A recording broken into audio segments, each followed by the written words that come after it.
Hey, good to see you, Jack. Welcome to China, and Thank you. welcome to GeekPark. It's good to be here. Yeah, actually, we are very exciting about your topic, how to building a business from engineering mindset.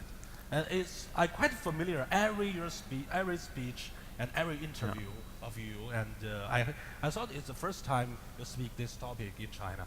Is that specially designed for today's occasion? Well, look, I'm an engineer.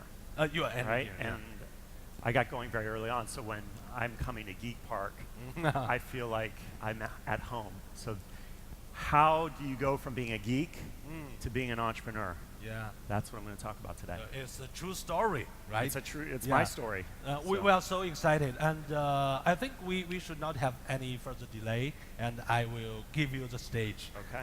女士们、先生们，让我们用热烈掌声再次欢迎特拉维斯·凯尼克先生。Okay, so it's very good to be here. Like I said, this is kind of like being at home. I got started as a geek at a very early age. Maybe I ask, before I even get started, maybe I should ask, how many people here are coders? Do we have any coders in the house? Raise your hand. All right, that's good. So I got some of my people here. All right. So what I'm going to talk about today is going from being a coder and being a geek to being an entrepreneur. I like to say this is the user's guide or the geek's guide to becoming an entrepreneur. And so it starts for every geek, and I'm going to first talk a little bit about myself. It starts with, is this not working? There it goes. My geek credentials. I want to prove to you first that I'm a geek, and let's start with, well, I started coding at a very early age. Now, maybe not that young, but I was in the 6th grade. I was about 11 years old when I started to code. And I was a math geek. Basically, my dad was also an engineer, and so he taught me to do math very early on. I was part of the Math Olympics. In the US, we have something called the academic decathlon. These are things that I participated in. I was a nerd. I was an ultra geek. I had a how-to project in the 7th grade, science how-to project, and I built a transformer that turned alternating current into direct current. And all the kids looked at me like I was strange. This is sort of a normal geek experience. When you are that geeky, sometimes big guys bully you a little bit. This is a very normal experience for geeks everywhere. And I became an entrepreneur, but before I did so, just getting my geek credentials out there, the last piece of code I wrote was a 2-layer neural network in Lisp. And that's a picture of it right there. So now I'm going to get into how do you go from geek to being an entrepreneur. And I've got a few sort of steps, almost like a how-to guide. And the first is find something that is broken. And so for me, this is a picture of me and my co-founder in Paris. It was snowing and we couldn't get a taxi. It's a very simple thing. And my co-founder said, I want to push a button and get a ride. And well, we said, well, why don't we just make that? And so we started on this journey, this Uber journey. But what was broken about it? Why couldn't I get a taxi in the first place? Well, there's this thing. This right here is a New York City medallion. What is it? It's a license to own and operate a taxi. What's the problem with that? Well, the problem is there are 13,250 taxis in New York today. New York's very different today, though, than it was 60 years ago. But 60 years ago, there were the same number of taxis as there are today.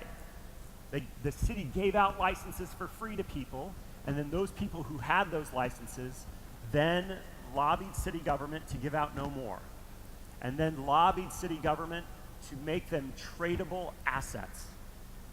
Now, that medallion is worth over $1 million. A license to own and operate a single taxi is worth $1 million. How is that even possible? How can one license be worth that much? Well, It's because there's a limit there, because there's scarcity, because there are not enough taxis there. If a driver wants to go into business for himself, he has to ask. He can no longer do that. He has to ask for permission from a taxi company to get into the business of driving a taxi. And so that becomes the fundamental problem. The driver spends $150 a day just renting a car. And that $150 a day throughout the year means he's spending 40,000 US dollars renting a car. And the taxi owner has 2 drivers for each car. He's making $80,000 a year renting out one vehicle. That's why it's worth so much. That taxi that's on the street should be a Rolls Royce, but it's not. The taxi driver today, actually for the privilege of spending $40,000 a year renting a car, gets to be impoverished because of this limited scarcity, because the taxi owners basically pull all the rents and don't serve the city and don't serve the people. And so what you get on the other side of this, because you have limited taxis, is you have lots of people who can't get rides. And so that's the fundamental problem that we were trying to solve. But if your solution is not hard, well, maybe it doesn't matter. Maybe everybody's going to try to solve this problem and do it easily, and it may not be worth that much. So the next step is asking yourself, how hard is your problem? And most importantly, saying, as an entrepreneur, I get excited about the most difficult problems that are out there. And so this right here is a map of New York City. What is it a map of? It's a map of all the demand that exists in New York. Every time somebody opens an app, we see it. You open up the app and you just push a button and get a ride, but for us, we have to predict that demand ahead of time so that there's always a car, no matter where you are in the world, there's always a car 5 minutes away from you. And so what we do is we see the heat map. This right here is London. We see that heat map of demand, but then we know where the cars are. Those cars become anti-heat. They suck heat out of the map, and what's left is underserved demand. We present that map to the driver. The driver now knows where to go, and now supply is now matching demand because the drivers are going to where the underserved demand is. That heat map is the start, but then you also should build in price. Where there are too many cars and not enough demand, the price goes way down. Where there's too much demand and not enough cars, the price goes up, and the drivers go to where the demand is. And of course, we have even more difficult problems that we have to solve. Google, Tesla, Apple, and a number of car manufacturers are getting into the driverless world. And what does that mean 10 years down the road when cars no longer have drivers? And for Uber, of course, we want to make sure that we're embracing technology, not resisting it, so we want to be part of that future. And so there's very tricky things that we have to start building for, very hard problems that we have to solve. But hard problems is what we get excited about. And so we have cars on the road that are creating three-dimensional maps of the roads and everything around those roads. Because ultimately, a car is going to have to know how to journey through those roads, traverse those roads. Now, for an entrepreneur, you say, okay, I've got the problem, and it's going to be really hard to solve. But an entrepreneur, a geek who's becoming an entrepreneur, has to be analytical and creative. You can't just be a math geek, you also have to have a heart. You have to have creativity to connect the human desire for progress with the analytical mindset of solving problems. And so a lot of times you hear about the left brain and the right brain. The left brain being where you solve math, the right brain being where you come up with new ideas and you create new things that nobody's ever seen. And so right here, this is a picture of the world's first computer. It was a design, it's called the Babbage machine, which was designed in the 1800s. This is a very analytical machine. But ultimately, computers can compute anything that you want it to. But how do you turn that competition? Oh, I'm getting a signal from the map. Like that? Is that better? All right, there we go. Whew, surround sound. All right, so we've got the Babbage machine, which is this original machine that does computation. It's analytical, but it doesn't mean anything to me as a human, right? We humans and actually entrepreneurs, geeks turning into entrepreneurs, have to turn that machine into something special. Albert Einstein said creativity is intelligence having fun, and that's where creation happens, is what I call that analytical and creative cross. And so we know what creativity looks like. I think this is in Nanjing. I think so. Ideas that sort of take us to another place. That's creativity.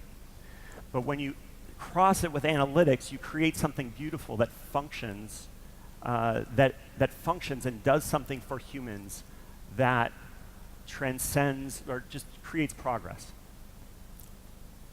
And we do something where we do something every summer called Uber Ice Cream. A perfect cross of analytical and creative. We're basically saying, what if, okay, I know that I can push a button and get a ride, but what if I could push a button and an ice cream truck came to me in 5 minutes? And what if I was anywhere in the world and I pushed a button and an ice cream truck came? Where's the creativity in that? Well, when you deliver ice cream, that's great. I might want some ice cream, but what it does is it makes people feel like they're 8 years old all over again. And people get really excited, and for one day, Uber delivers tens of millions of pieces of ice cream around the world.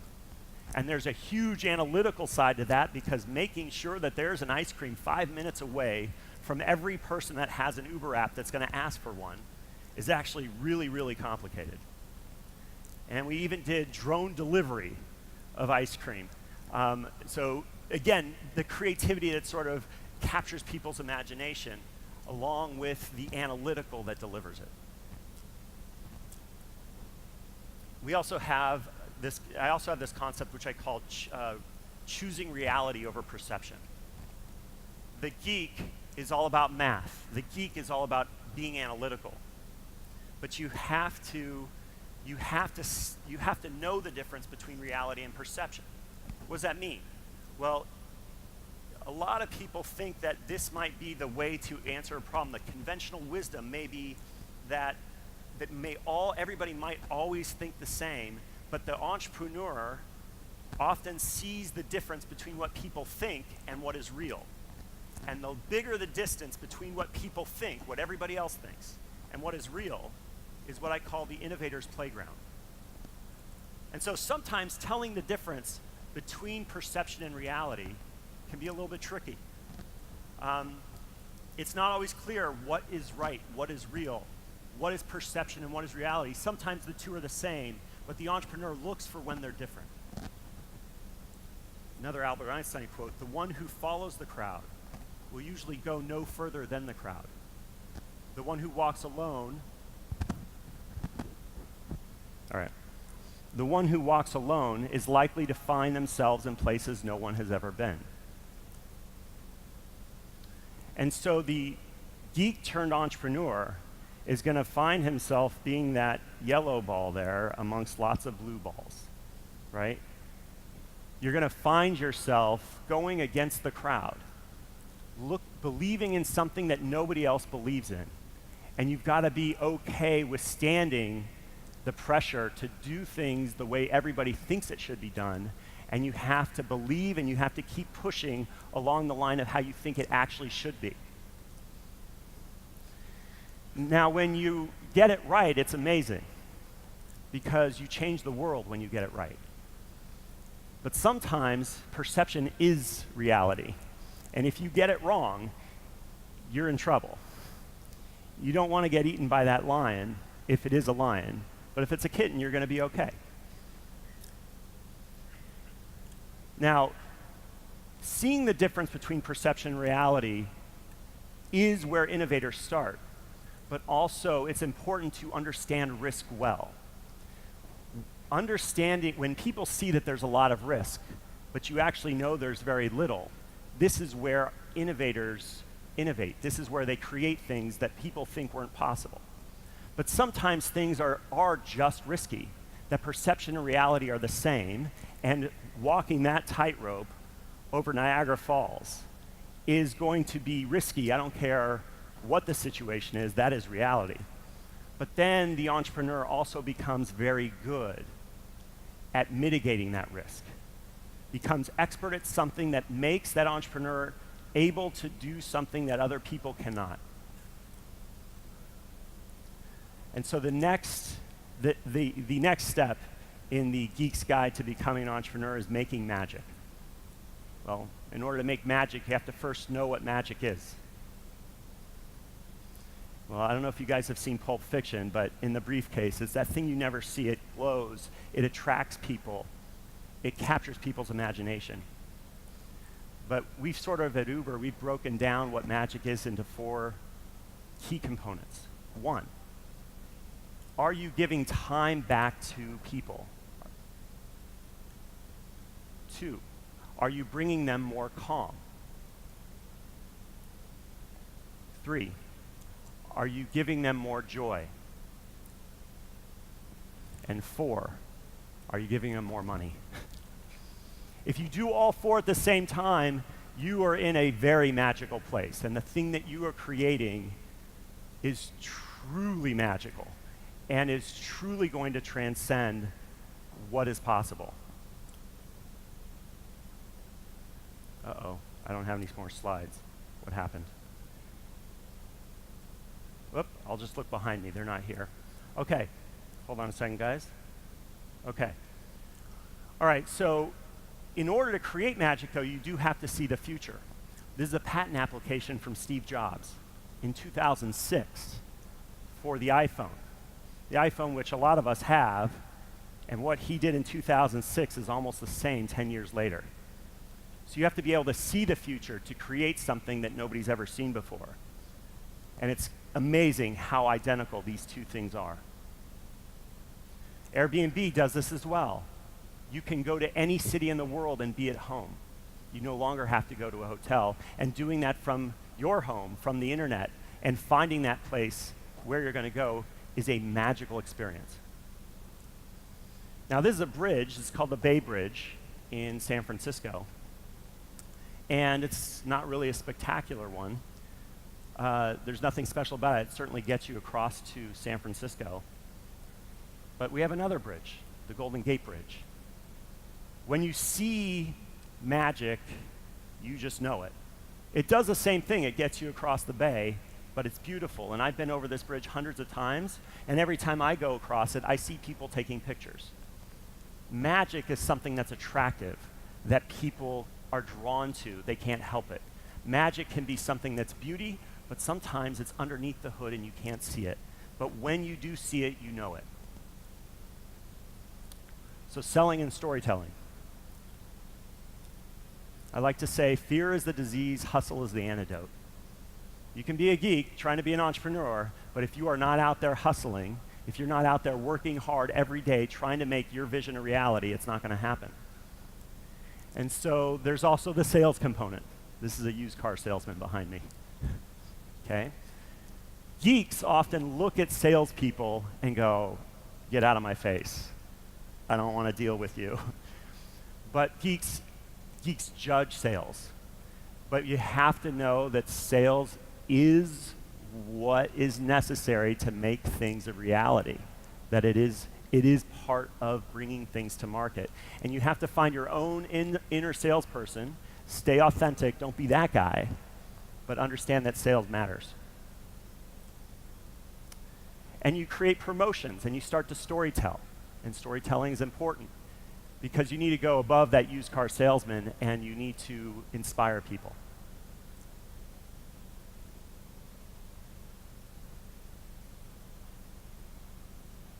What's happening? 我叫范烨，我是一个古典吉他演奏家。我是 ZZ， 我是艺术品投资人。打开音乐，我从来不选择曲目随机播放，我享受这种感觉。你会在什么地方，跟什么样的人，一起听着什么样的音乐？不同的道路就像是一段一段的旋律，路灯的变化都像是一个音乐的变奏。我在北京出生，在上海长大，在英国学机械。现在是在做艺术品投资和慈善项目。好像从来没有认真计划过我的人生。我的每一步都像是 Uber 上接来的一单，遇见不同的人，从一个起点走向一个终点，然后又是一个新的起点。我18岁开始学吉他，到现在已经经过了整整15年，认定了这条路就不会再做第二次选择。而 Uber 给了我完全不同的体验，放松、随机，不知起点，不知终点，就像一支即兴曲。我不选择，让命运帮我选。乘客就像巧克力，人生也像巧克力，不知道下一个，永远不知道下一个是什么滋味。踩下油门，迎面而上，然后享受快乐。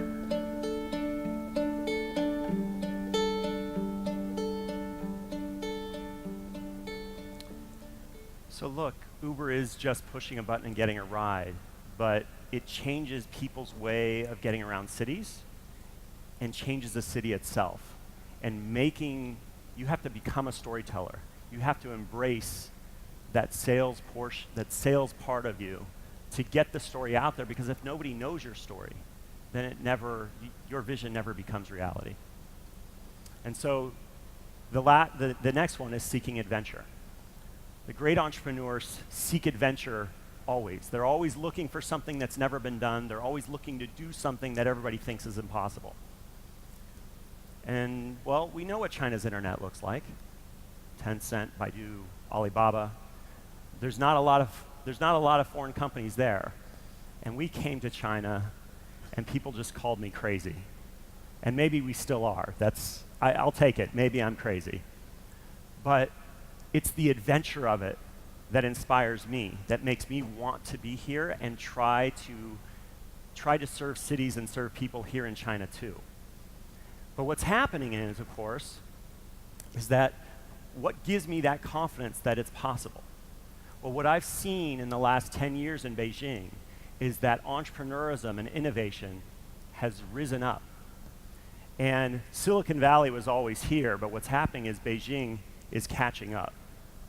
And I believe in the next 5 years there will be more innovation, more invention, more entrepreneurism happening in China, happening in Beijing, than in Silicon Valley. And when that happens, that means that all the companies that are here in China will start to go global. And of course, it will also ultimately, I believe, become more open to entrepreneurs from outside coming in. But of course, we got to bring our A game in order to compete with the best. And so we see things starting to go global, right? On the right, Bill Gates. On the left, Jack Ma and Pony Ma, all in one panel in Seattle, where Chinese entrepreneurs were spending time with American entrepreneurs. And so the last one is what I call the champion's mindset, being a champion. A lot of times when you think of a champion, you think of a great basketball player slam dunking in front of somebody or over them. But actually, at Uber, we think of champions in a different way. The first is that you enjoy the ride no matter where it goes. But while you're on the court, you put everything you've got into it. You put all of your heart into it. You put every ounce of energy you have. And of course, when you get knocked down, you get back up. And if all you do is put everything you have on the court, and you get up when adversity hits you in the face and knocks you down, and you just keep getting back up, it's almost impossible to fail. And so here's Uber's version of what we think of as the champion's mindset. The 600-meter underway. Heather Dorner in Minnesota finished second this event a year ago. She was in lane 4. And Dornan is probably going to be your favorite. She actually won the NCAA championships in 2006 in the 800, but she's only won one Big Ten championships in the 2 years. 3 laps in this event, 600 meters, 3 times around the 200-meter track here at the field house. What a bold move by Fallon. She's looking very confident, and the Penn State runner is just running amazing today. She did win her heat in the 400, but ended up taking 4th overall. That's Fawn Dorr moving into the lead, a sophomore from Penn State. Dornerdon running second. Dornan last year scored 23 points for the Golden Gophers in their Big Ten championship. So they're really relying on getting a lot of points from her this weekend. And she's just coming by Fondor now in the home stretch, heading into the bell lap. Down. Dornan falling down, gets up quickly, but that's going to cost her. Lucky she wasn't injured. Her teammate just went to the front, though, so they may be able to recover from that. And Dornan is flying down the backstretch. She is catching up. She is going to catch Fondor, and she may catch the leader. Wow. Wow. She's got fun. This is a gutsy effort by Dornan. Can she pull it off? She's moved into third. Dornan coming down the stretch from the outside. Dornan coming on strong. Dornan all the way. Dornan. Yes, she did it. Wow. Unbelievable. That is amazing.